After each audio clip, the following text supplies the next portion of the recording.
shot. Do you guys mind standing right here and just turning around? Are we on? Can you hear me? Okay, good. Oh wow, a big crowd today. I love Salt Lake City. This is awesome. All right, guys, on count of 3, we're going to take a photo. Ready? Turn your cell phones on. Ready? On the count of 3. 1, 2, 3.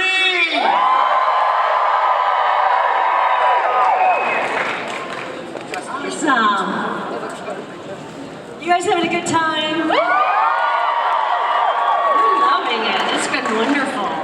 This is going to be the best panel ever. I love you, Paige! Thank you. Love you too. Wow, thank you. And we love Robby. This auditorium holds 4,500 people. Oh my gosh. And there's like 3 seats over there. We'll wait for those guys. Robby, you were saying. I interrupted you. Oh, no. You didn't. Sorry. This is sense of humor. You'll get it pretty soon. This is pretty fun. Well, welcome to Salt Lake City. All right, I've decided I want to buy a cabin in Salt Lake City and have like a home We have away from Carolyn home Koskin here. down here who's a real estate agent. We'll talk to Okay, her. okay. I think everybody in Salt Lake is a real estate agent. It's part of the That's so cool. So, how this is going to work, I think we have people asking questions, and we'll moderate for you. Sure. We'll have some conversation. Paige, I've known you forever. I know, it's so good to see you. I did the Beauty and the Beast junket. You That's did? how- He goes back 28 years ago with us. Isn't that terrible? I mean, for me, you guys have progressed. I thought you were like at grade school then or something. I was a fetus. Yes. Well, I was only 12 when I played Belle. Oh, The old Belle. So I'm going to start with the first question, then we'll turn over. I mean, you're a part of this iconic, wonderful movie. I think it is just about everybody's favorite film.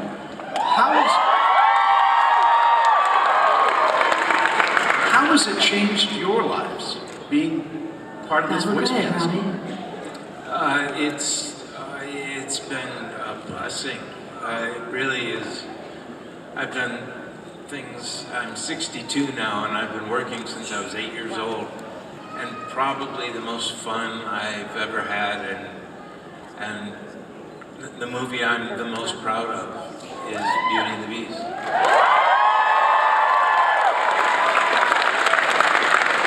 Well, I'm the same age as you are, and I've been working since I was 8 years old. I wasn't famous young like you were, though. We all had crushes on him in the 70s. Ice Castles, One-on-One, I mean, all the movies that she did, and oh my gosh. And then I got to play opposite him, you know? I had an interview today, and they said, so in high school, who was your crush? I said, well, Robby Benson. Of course. But no, I feel the same way. I've been working in the theater my whole life, and a few films here and there, but this is the most fun I've ever had. And I'm like, my gosh, 28 years later, we're still going. Wow. Yeah. Well, the marvelous thing about it is that young people are discovering it because their mothers watch it. I mean, it is just a perpetual motion movie. It's going to go on forever. Well, certainly the message will go on forever, and that's really, I think, that's the whole key of the success, really, is the message that it gives you, and the feeling that it gives you. And, You have great eyes. Thank you. Thank you. Thank you. All right. Thank you. I haven't looked deeply into Robby's eyes yet, but I will later. So I know you guys want to talk to Beauty and the Beast. So let's start. Let's start with our first question. Great. So as the original Belle and the Beast, how do you guys feel like they did on the Disney live action remake? Was there a remake?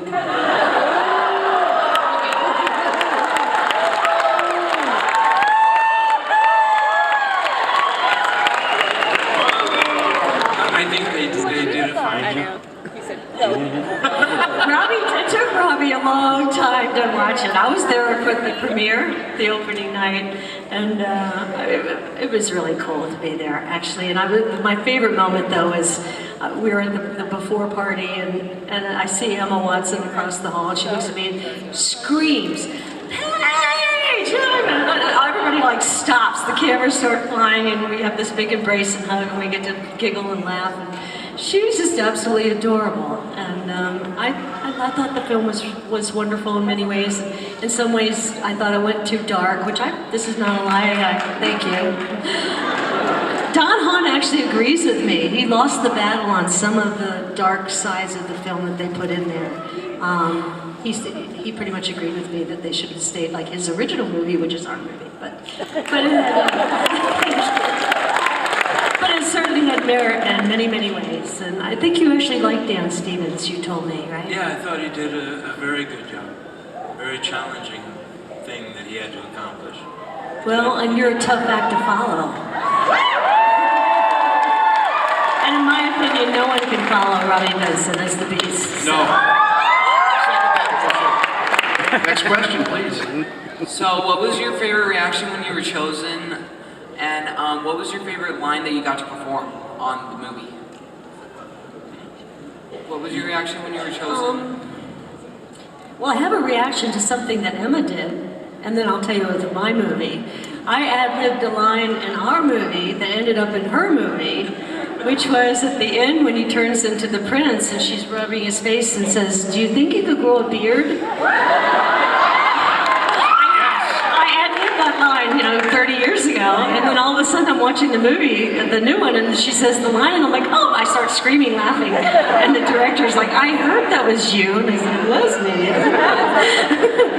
But I personally like to say, Gaston, you're positively primeval. I love that line. I just love that line. Mine will always be, get out!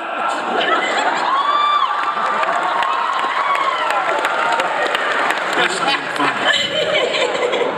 Robby made us laugh all the time. And it was so funny when the press came out. Nobody could believe that Robby had this huge voice. And then when they, saw him in the interviews and that came out, it was like, yeah, I think you believe it now. I was sitting in that chair and I went, how did you do that voice? Actually, a lot of it's not there anymore. It's kind of like being the Marlboro Man. It's like none of it's draining. It is draining. It is. The movie takes. Actually, I've been teaching film for over 28 years, but each movie, each part, every show we did, as an actor, as a writer, as a director, it takes something from you. It's interesting. And it's actually a very beautiful balance when it works out well. And one of the best times it's ever worked out was Beauty and the Beast. So cool. And a lot of people don't realize, we're Broadway people. You were a Broadway star as a child. Right. In fact, your voice changed. Yes. Tell them that story. Yeah, I was in my second show was called The Rothschilds, and I was 14. And I used to have to go out and sing, if any patron ever shows you I've been cheating, I'll get a beating, I won't forget it, I will remember that I bear the name of Rothschild. And I got to a point when I was about 14 and 2 months where it became, I will never fear that I am a Rothschild. And this thing came out of my mouth, and I saw that people laughed and they loved it, and I thought, well, why try to go for the note every night? Why not just make it a joke? And I had the opportunity to do that on the Ed Sullivan Show. That's what I saw. Isn't that amazing? And a lot of people, you see the Ed Sullivan Show, people think the Ed Sullivan Theater, late night, No. but this was back, the Ed Sullivan Prime Show, time. Sunday. Yeah. Let's take another question. Paige, you're not just a Disney princess, you've done a lot of Broadway acting, but I noticed going through a lot of your stuff that you also had the chance to act on stage and you were Belle and your husband played the Beast. Was that just incredibly magical to have your husband be your prince? Oh my gosh, yes, I missed the tail part of what you said at the end. Yeah, having my husband Michael, he's out there somewhere, way around here. There he is, okay, in the front row. Stand up, he's a Please very stand tall up, let's man. hear it. Hello.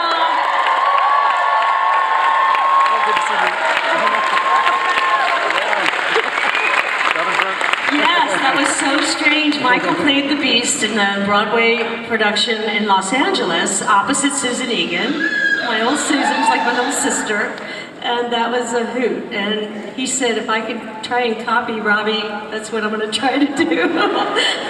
I always learn from the best, right? So that was kind of cool. Michael and I lived in LA for a while. He was starring in Phantom of the Opera out there for as Ralph for 3 years. Thank you, and you look beautiful in your dress. By the way, while I have Robby up here, when I was younger, I saw your production on television of Our Town. What a brilliant! You played Gibbs. You were the lead in that, right? Yes, to Glennis O'Connor's Emily. And George Schaefer directed that. And what he wanted to do is he wanted to make the epitome of our town. And so he wanted to do the version that Thornton Wilder actually wrote. And supposedly we were the first ones to do it. I think we were the last ones to do it line by line the way that Mr. Wilder wrote it. It was an amazing performance. So I just wanted to, personally, I just wanted to bring that up. Thanks. Got you another question. Hi, I think I speak for a lot of people here that Beauty and the Beast was really formative for me, but I also think it's been really formative for how Disney princes and princesses have developed over the years. Do you guys see the DNA of your characters in like the modern princesses and princes? They changed forever. I mean, let's face it.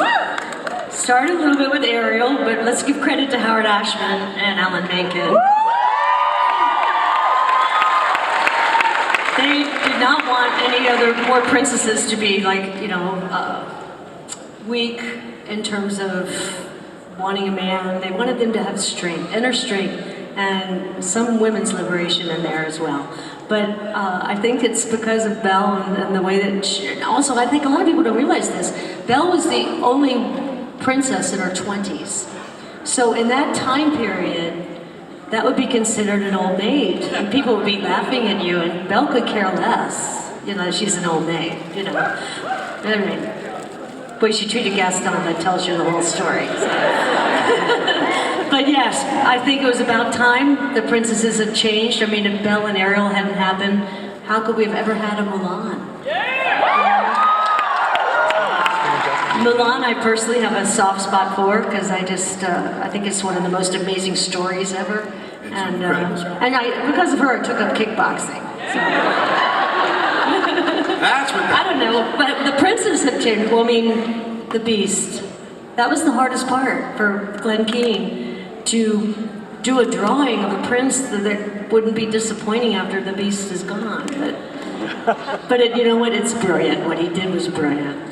Yeah, he's a remarkable artist, but I would have liked to stay the Beast. Please. Speaking of Howard Ashman, I was wondering if either of you had any fond memories of him while you were doing the filming? We have a really bad echo up here. It sounds like we're in the time tunnel. Actually, there's a cool delay. Yeah, it's really... It's kind of... I like It's it. like that when you're singing at the baseball stadium where you go, If you could repeat that question. Can you see. Maggie Mota. If either of you had any fond memories of Howard Ashman while you were filming the movie? I'm sorry, go ahead. No, I was going to repeat it. I thought you were... Oh, I think I had a very brief encounter with Mr. Ashman, and it was the day that we recorded. And we did it just like as I was growing up, and you would do cast albums. They did it just like a Broadway album. It wasn't Hollywood at all. In other words, it wasn't, let's punch in here, let's get this here, let's fix this later. What they did was they had the Philharmonic there, they had great singers there, and they laid it down. And our thing, I think it was take one.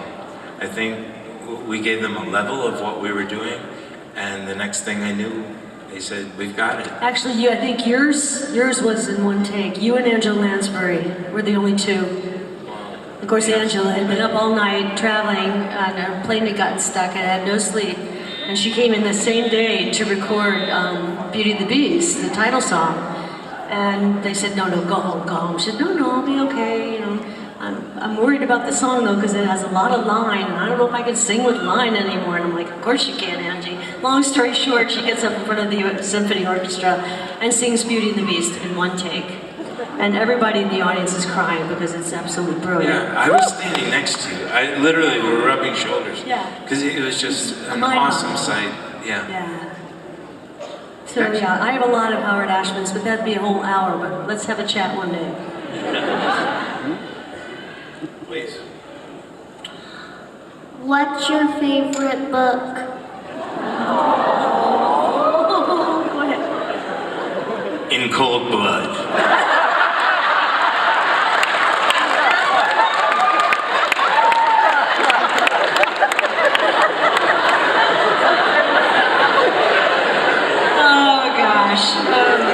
I told you about his sense of humor, how weird it is. It's actually spot on. Okay, I'm going to tell you, I love the Bible. I love the Bible. But I also have a real soft spot for To Kill a Mockingbird. And of all the original stories behind all the Disney movies, I've always been fascinated with Peter Pan. I love the story of Peter. I actually got to play Peter and fly in the whole bit when I was 40 years old, which is unbelievable. But yeah, I mean, do you like Peter Pan? Is that a good one? Oh, do you have a favorite book? If you give a mouse an iPhone.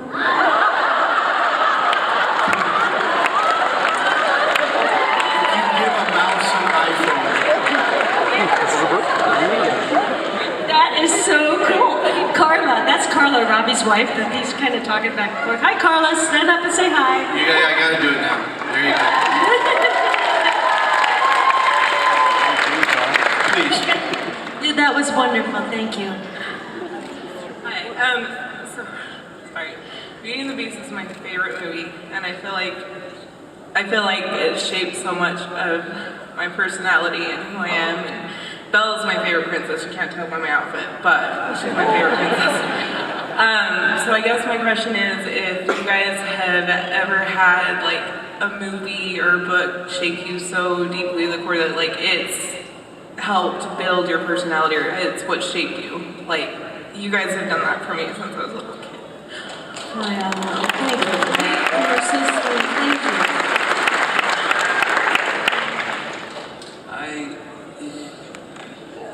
Growing up, I was such a fan of Steinbeck. I just ate every word, basically. But of Mice and Men, that... Oh, great. Incredible.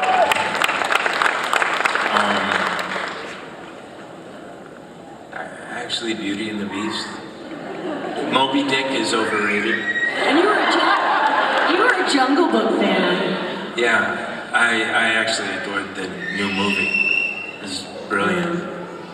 Oh, cool. Well, for me, were you asking what, as a child, that affected you, the book or the movie? The movie? Well, Mary Poppins. Without a doubt. I mean, Mary Poppins, I saw, was my first movie with my grandmother, and I was 9 years old, and I was in children's theater studying acting already, and I fell in love with that movie, and it's still my favorite movie of all time. And it was so cool. I actually got to meet Julie Andrews at Disney World at an event. And my husband, Michael, said it's the only person that I was too shy. I couldn't put two words together. I was royalty then, And finally, Mike was like, went over to Julie, so my wife Paige is over here. Paige, well, come over. Long story short, she asked Michael and I, because she was on her own at Disney World that weekend, would you like to hang out with me for the weekend?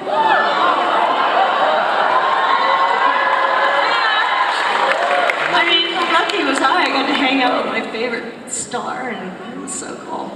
That one definitely influenced me, but I also have to give credit to Judy Garland and Mary Martin for the other two that I studied. Isn't it great that we have this rich history of film that's being preserved so people can see those performances over and over again? Absolutely, and my goal is to have Broadway theater reserved like that. We need to have these performances, all of them, because all these, a lot of them are gone now. I mean, some of these incredible performances, Robert like Preston, you. And Bobby. Can you imagine Robert Preston, Music Man? Okay, so a random question. My spirit animal is Jennifer Lawrence. I know I'm gonna get crap for that, but who's your spirit animal or person? Both of you. Carla DeVito. Who's your spiritual animal or person? Robby Benson. Yeah, I think you may be right, Robby Benson. Well, my husband for me as well. Yeah. But I had a time in my life where when I was really young, I didn't understand my faith at all. And I was one of those people, I don't think I've ever said this in public, but I'm going to say it now, because why not? Where Christ made himself evident to me and saved me from drowning. And I've known Christ ever since. And it's been life-changing for me. God bless you. And you put that forward, and every other life changes too. Oh, everything changes, exactly. And, to the point when my mother died, we'd argue because she claimed to be agnostic until she was dying, and then she changed her mind on that. Do you remember that W.C. Fields story? He was an atheist, and his son kept saying, went and saw him reading the Bible, and he said to W.C., he said, "Dad, what are you doing reading the Bible?" He said, "Looking for loopholes." That is a true story. Please. What is your favorite song in Beauty and the Beast? Your favorite song in Beauty and the Beast? Mine is any song that she sings. Well, my favorite scene is the Something There sequence.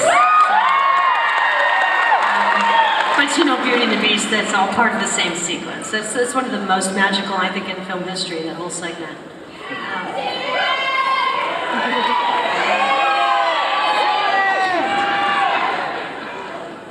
Wow. By the way,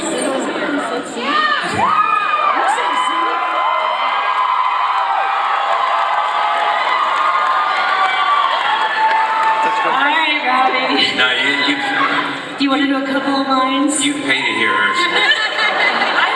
I actually have not been singing in like 2 years. I've been painting nonstop. All right, I'll help you along. I'll do a couple lines. Are you ready? Turn off all the call phones. There's something sweet and almost kind, but he was mean and he was coarse and unrefined, and now he's dear and so unsure. I wonder why I didn't see it there before.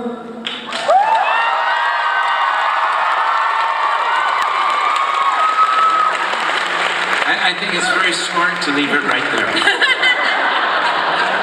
Sorry I didn't warm up, but hold on. Yeah, you sound good. Thank you. Speaking of your painting, Paige, do you feel more connected? What did you say? Speaking of your painting, Paige, do you feel more connected to Belle when you were doing her voice work or when you paint her? When I was working on the Belle paintings? Yeah, do you feel more painting? Oh, when You feel closer to her when you're doing her voice or painting? It's a whole different thing. course, when I'm doing the lines, when I was acting it with Robby, that's when Belle was truly Belle. You know, for me, I was hired a month before they found a beast, and my character came to fruition, and the reality of the truth of my character happened once Robby was hired, and we were working together. I mean, he's a great director and actor, and I mean, I totally felt at home and comfortable, and we were allowed to record together, which is unheard of, yeah. Takes a lot more time and money, but I think certainly with that. But then when I paint, it's a different kind of viewpoint. Actually, I've looked at the movie a couple times just from an artist's standpoint, and then I find myself getting drawn into the voice. Oh, I would have done that differently, or that note could have been better, or whatever. But it's with both, but more so with the acting and singing. By the way, thank you, because as a father, thank you for allowing, that movie allowed all of the girls who kind of felt out of place. They were reading, they weren't the social, thank you for making them feel normal. You know, we were so ready for that in this time and age. And that's because of Howard Ashman, who pushed for Belle to be like that, and Linda Wolverton. And as I say, you know, our characters are multiple people. You know, mine is Linda and Howard Ashman and all of the animators, Mark Hand, James Baxter. We all kind of share the part together. And they decided it was time to make a Disney heroine. And they progressed even more now. Oh, of course. The way that Disney is treating princesses. It's amazing. It's amazingly well done. And I'm loving painting all of them. I'm painting all the princesses You were the first. now. You were the first. Oh, I love it. I love it. Please. I have a question for you about a PC computer game by Sierra Online. What was it like voicing Prince Alexander of Daventry and working for Sierra Online? And can you do the voices of Prince Alexander? What was your favorite quotes? That's what I want to know, because nobody knows this game. I'm not a gamer, and I feel really odd because I've had, even as a teacher, I've had students come up to me and talk about games that I just went to the studio and it said, read this line. And I would read the line, and next thing I knew, I was in a video game.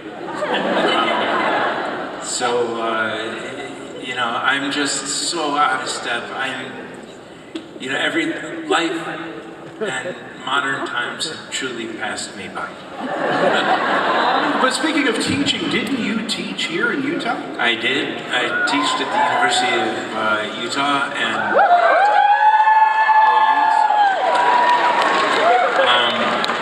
and had wonderful students here, just wonderful students. And they did a good job, and the university did a beautiful job for them.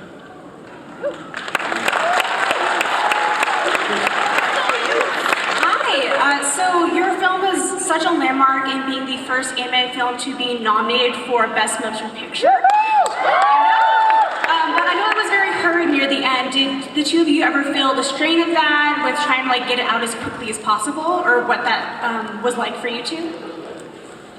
I never really, I'm not an awards kind of person.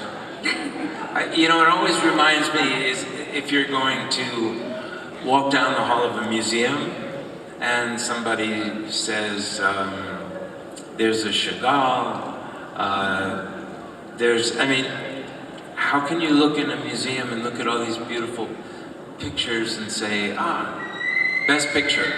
It just, That's a really good point. That's great. Yeah, everything is just, every movie that was up for Best Film that year had such high merits. But you can't talk about, you know, 24 frames per second, you know, of drawings and compare that to, did Silence of the Lambs? Yeah, that little family film, Silence of the Lambs. That other book you should read, Yeah, we didn't have any fava beans. Remember Billy Crystal coming out doing that whole thing? Oh my God, that was so funny. He was so funny.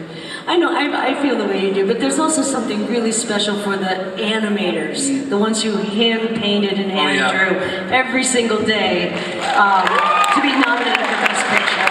And it category that they've never been nominated before. So I was actually more excited for them than for us. So it was really special. Well, movie making is a complete group effort. It is. It's everything. It totally is. And that proved it right there. Let's get to another question. So, Beauty and the Beast is one of my favorite Disney movies. Another one of my favorites is Lilo and Stitch, who famously had a promotion where he went into a scene from your film. So, what was it like having this, or how did you feel about this mischievous little blue creature invade your film, your scene? This is going to really be sad because I have the worst answer to your question. I have no idea what you're talking about. It's okay. I vaguely remember, and I thought it was extremely funny. And I think, Robby, if you re-looked at it again, you'd crack up laughing. It was very funny.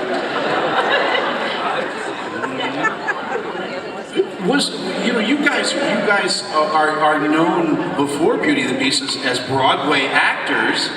When you did Beauty and the Beast, did people all of a sudden rediscover you and say, hey, wait a minute, they're voice actors, can they do Broadway?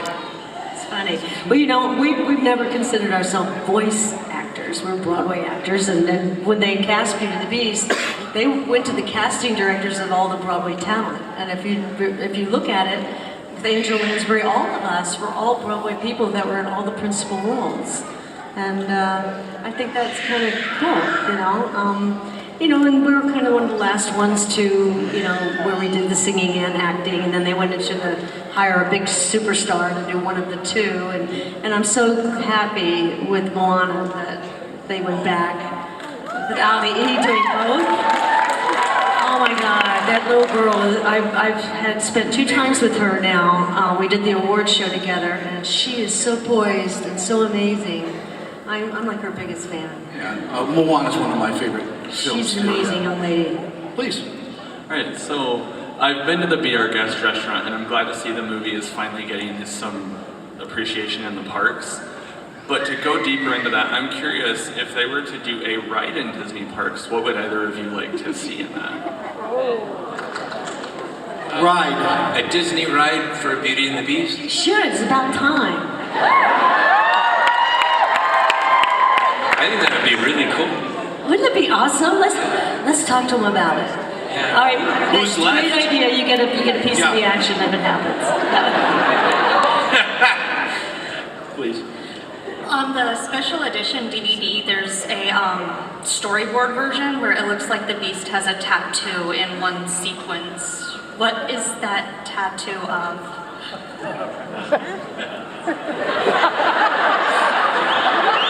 I actually don't even know. I didn't know that. I'm sorry. What does it look like to you? Yeah, we'll take your explanation. Oh, I'm kind of like a heart.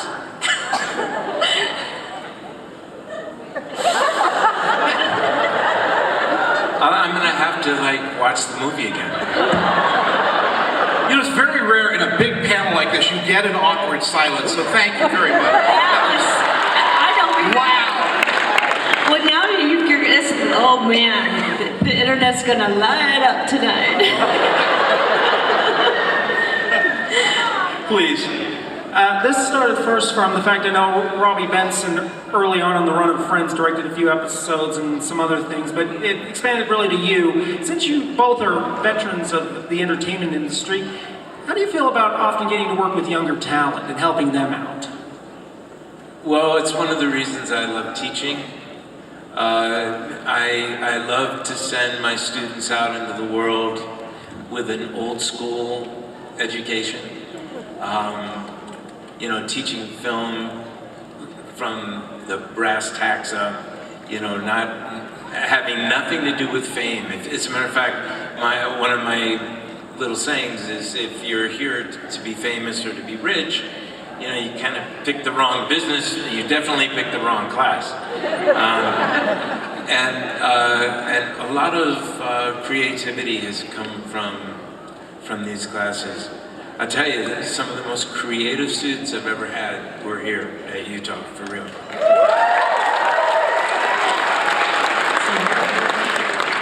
The me, it's just, I just love my husband and I, we do certain events where we'll teach master classes in theater.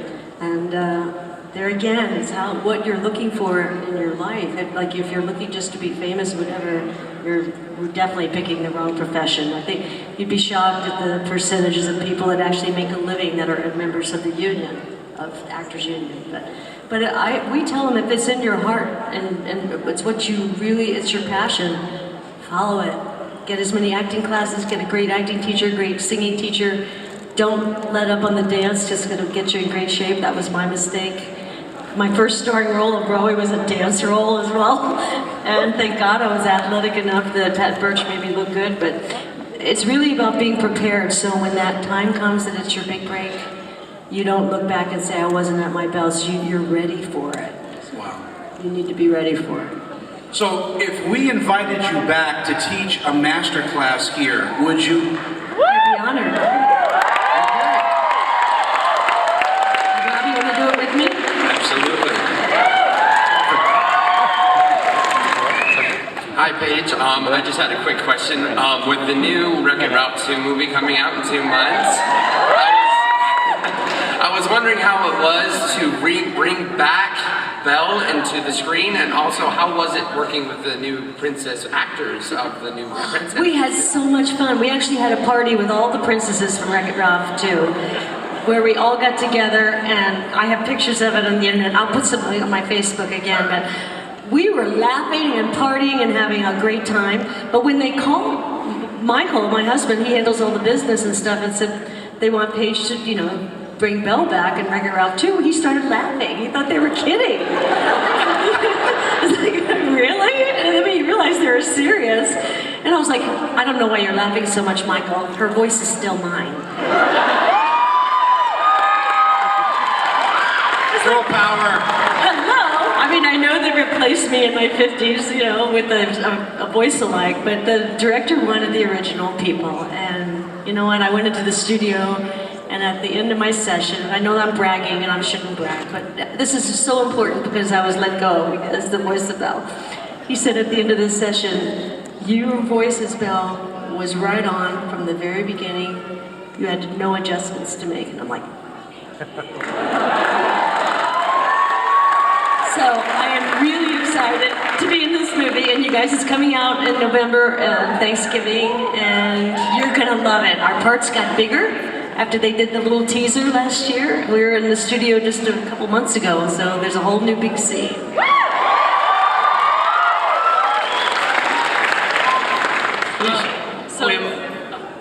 Glenn Keane is my hero, so I just wanted to know what it was like working with Glenn Keane, and I heard you did like a cassette tape, and I want to hear more about that, and if you could do any line in Beast's voice, I would be... Show the audience your Beast thing. Oh yeah. Look at that. I actually bought this here. Yeah, there you go. They wouldn't let me wear it, so... Sorry. There's a lot in that. Yeah, you wanted my favorite Beast line? You could say anything in Beast's voice, and I just wanted to...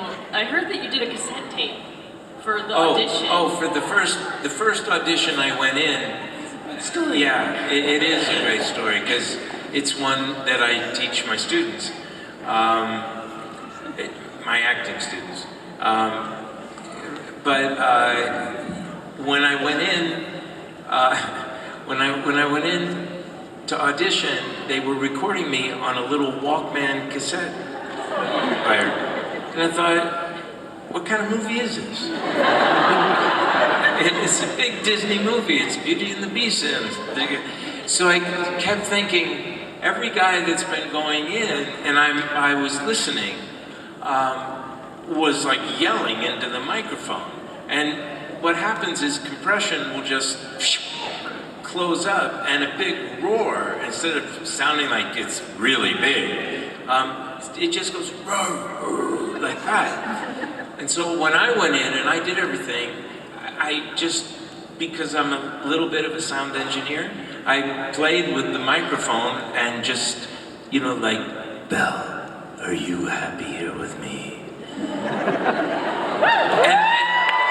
And if it got loud, it would get loud gradually, so the gate wouldn't close real fast.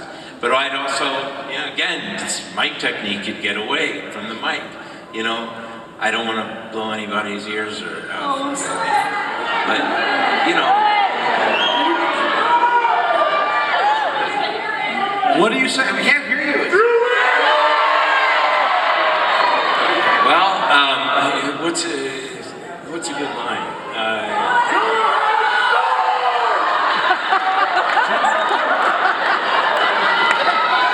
I'll be back in 10 minutes. Michael, which one's Which one?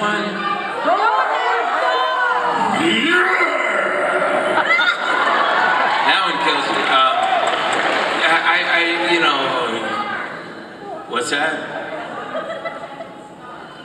Go ahead and start!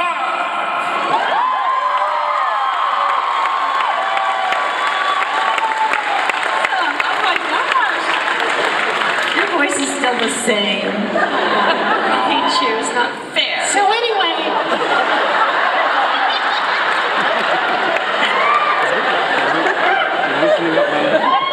I want to hear the I love you scene. When you say you love me. No, you don't say you love me. Are you happy here with me? Oh, yeah. Belle, are you happy here with me? And why Belle just didn't stay? I mean, that kills me every time I see that line. I was like, you know. Let's talk to Belle. Hi, Belle. Hello.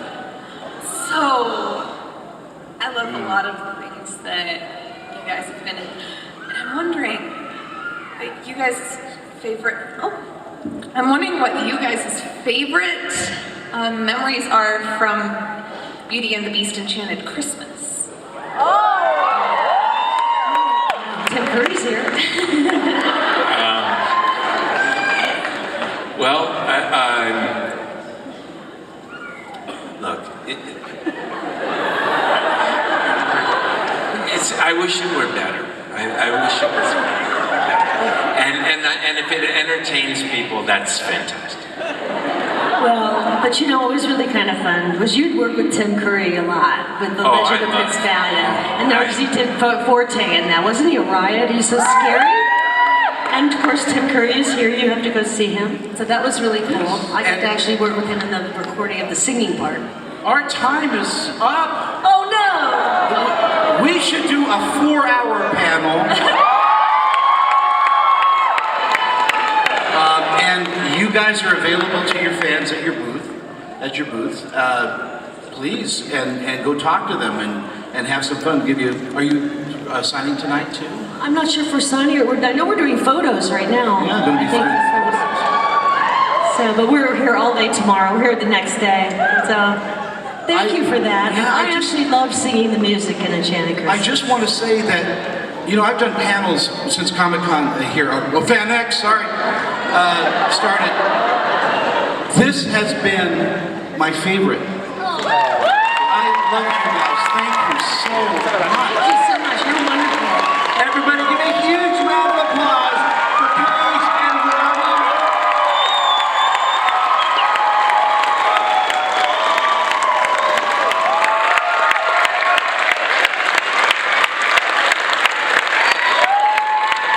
Thank you.